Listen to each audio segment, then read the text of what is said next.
Bien, estamos de vuelta con el decano de la Facultad de Derecho del UPC, José Luis Ardón, que acaba de publicar un nuevo libro titulado Democracia sin populismo, publicado por Unión Editorial de España. Hola José Luis, ¿cómo estás? Gracias por venir. Encantado, Enrique, imagínate. José Luis, en fin, tu libro toca un montón de temas. Yo me quería centrar, si quieres, en uno que transcurre a lo largo de todo el libro. Tú lo que señalas es que hay algunos sistemas políticos mucho más estables y que fomentan mucho más el desarrollo económico que otros. Cuéntanos un poco cómo es esto. Sí, la teoría que presento en el libro, ¿no? Y con las evidencias disponibles, ¿no? Es la teoría que yo diría del bipartidismo, ¿no? El bipartidismo implica un juego político repetitivo, ¿no? Entonces incentiva una moderación e incentiva el desarrollo de una racionalidad de largo plazo, una perspectiva de largo plazo.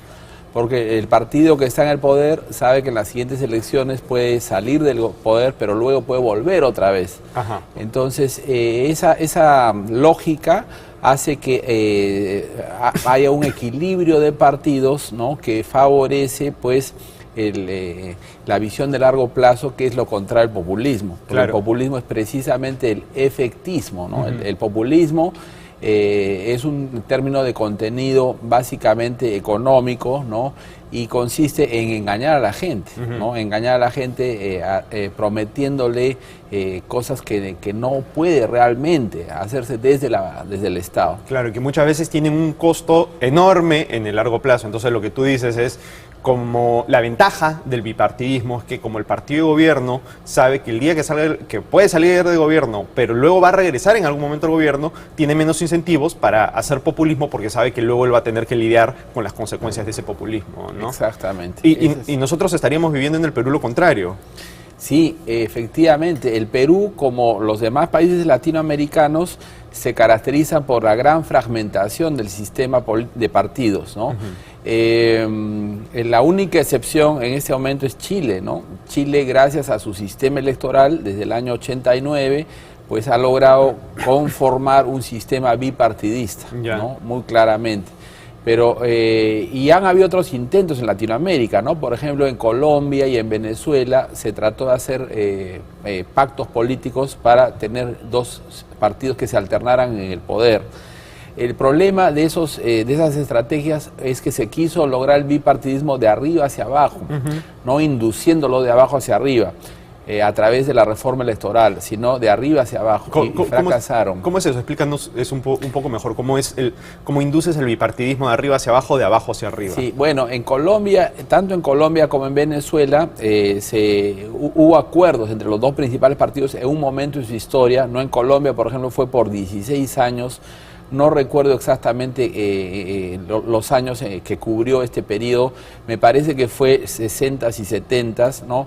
Donde se pusieron de acuerdo los liberales y los conservadores para alternarse en el poder cada 4 años, unos y otros, ¿no? Lo que se quería era imprimir un carácter bipartidista al sistema, pero luego no ha terminado consolidándose esto en Colombia, porque lamentablemente Colombia, como en el Perú, tenía un sistema de representación proporcional que incentivaba la fragmentación. Cuéntanos qué cosa es un sistema proporcional. Sí, muy bien. Los sistemas de representación son las reglas que se usan para elegir a los congresistas. Ya.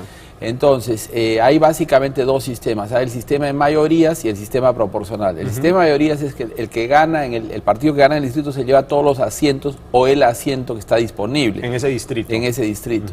En cambio, el sistema proporcional se aplica solo cuando hay varios asientos en juego en un distrito, y es que esos asientos se distribuyen en proporción a la votación que tienen los diferentes partidos. ¿Qué es lo que tenemos acá, no? Lo que tenemos acá es un sistema de representación proporcional, efectivamente. Inclusive en algún momento hemos tenido un sistema proporcional puro, cuando teníamos todo el país como un solo distrito electoral. Ese es lo que lleva a la máxima fragmentación, ¿no? Claro. Entonces, el sistema de mayorías, que es el alternativo, suele utilizarse sobre distritos uninominales, puede utilizarse también sobre distritos plurinominales, de varios asientos en juego, ¿no? Y lo que genera eso es una concentración en dos bloques, ¿no? Es el caso de Chile. Chile no tiene exactamente uninominales, sino tiene binominales, ¿no? Y lo que ha generado es dos grandes bloques, de izquierda y de derecha, que se contrapesan. ¿Y por qué? O sea, lo que tú dices es, imaginemos que, por ejemplo, en un distrito electoral solamente hay un asiento, 2 asientos o 3 asientos, lo que sea, y tenemos un sistema, como tú dices, de mayorías, donde el partido que saca la mayor parte de votación se lleva a todos. ¿Por qué tú dices que eso genera bipartidismo? Ya. Porque en el tiempo, ¿no? Probablemente no a la primera, hay que tener cuidado cuándo es que se lanza la reforma, ¿no? Y cómo se la lanza. Pero en el tiempo es indudable que la gente va prefiriendo votar solo o principalmente por los partidos que tienen opción de ser gobierno, por los grandes bloques. La gente, si no, empieza a sentir que está desperdiciando su voto, ¿no? O sea, te puede gustar uno más chiquito, pero como sabes que él no se le va a llevar, dices, bueno, me la juego por uno de los grandes, ¿no? Así es. Los ejemplos más claros de esto indudablemente son los de Inglaterra, del Reino Unido en realidad, y de los Estados Unidos, ¿no? En Inglaterra, por ejemplo, en la última elección, el efecto reductor del número de partidos ha sido clarísimo, ¿no? El tercer partido en arrastre popular es el Partido Liberal en Inglaterra, que sacó una votación por encima del 20%, pero sacó menos del 10% de los asientos, porque perdía en cada distrito, ¿no? Claro. Entonces el sistema de mayorías castiga a los partidos pequeños, ¿no? Del 3 hacia abajo. Claro, entonces claro, el sistema de mayorías lo que hace es generar bipartidismo, y tú dices que el bipartidismo lo que hace es le da más estabilidad al sistema y crea incentivos para que haya menos populismo. Ahora, hay gente que dice que el problema de estos sistemas es que hay menos representatividad, ¿no? O sea, se representa, si quieres, a las posiciones más fuertes, digamos, de derecha y de izquierda, pero tienes un montón de otros grupos que no encuentran representación en el Parlamento. ¿Eso no es un problema? Sí, definitivamente. El sistema de mayorías genera gobernabilidad. El sistema proporcional es representatividad, es más representativo, es cierto. Pero tiene graves consecuencias, ¿no? Graves consecuencias. Por ejemplo, hay un último libro de Bernard Owen, un profesor de la Universidad de París, casado con una peruana, ¿no? Donde él encuentra una relación entre los problemas gravísimos financieros que han habido en Europa occidental, ¿no? En países como España, Italia, Grecia, con sus sistemas de representación. Según Owen, parte de la explicación es que estos países han sido ingobernables por la representación proporcional. España, por ejemplo, que es cercano a nosotros, es un caso típico, ¿no? En España, generalmente, o casi siempre, ¿no? Es muy raro cuando no se necesita una coalición parlamentaria para hacer gobierno. Entonces, la coalición les da un poder enorme a los partidos muy pequeñitos, ¿no?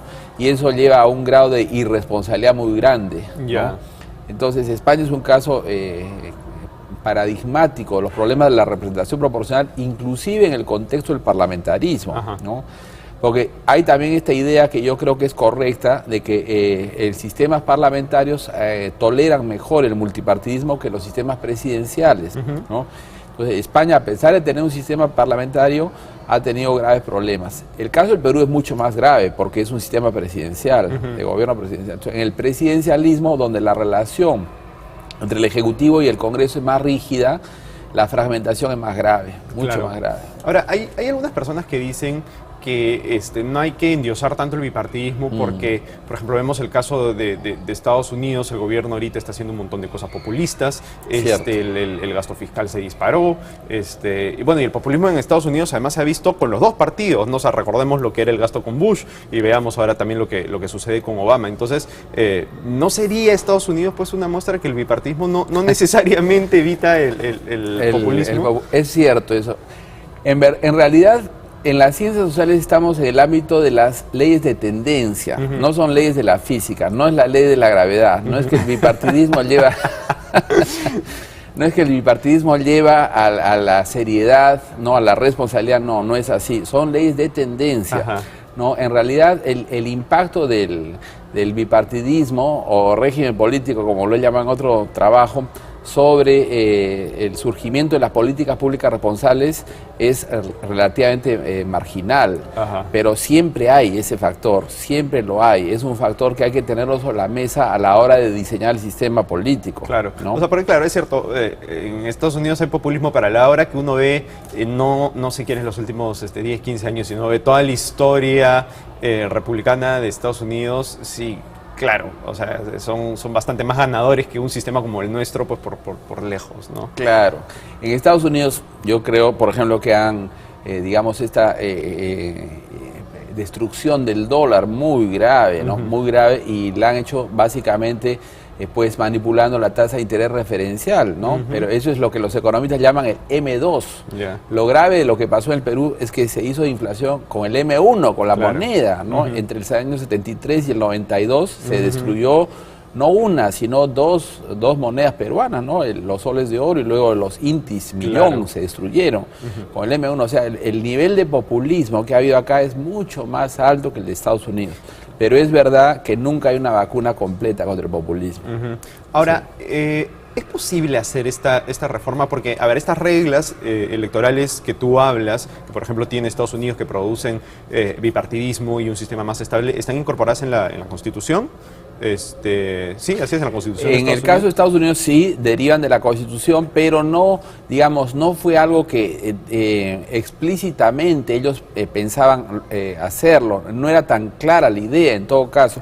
Aunque hay algunos autores que dicen que si uno lee el Federalista 10, uno de los Federalist Papers, el número 10, ahí está.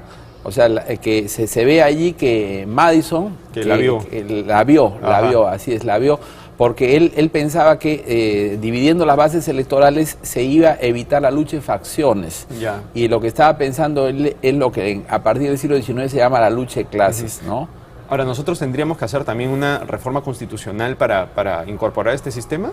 Ese es un muy buen punto, ¿no?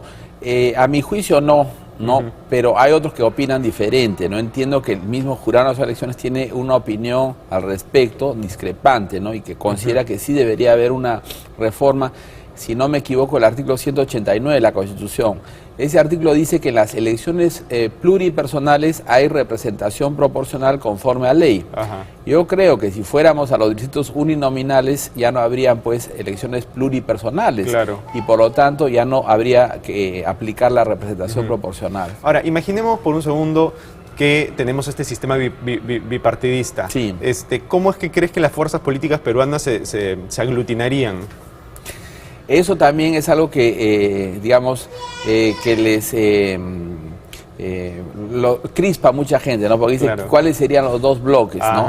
Si se hubiera lanzado esto, por ejemplo, en los 80s, claramente hubiera sido un eje alrededor de Acción Popular y el otro alrededor del APRA.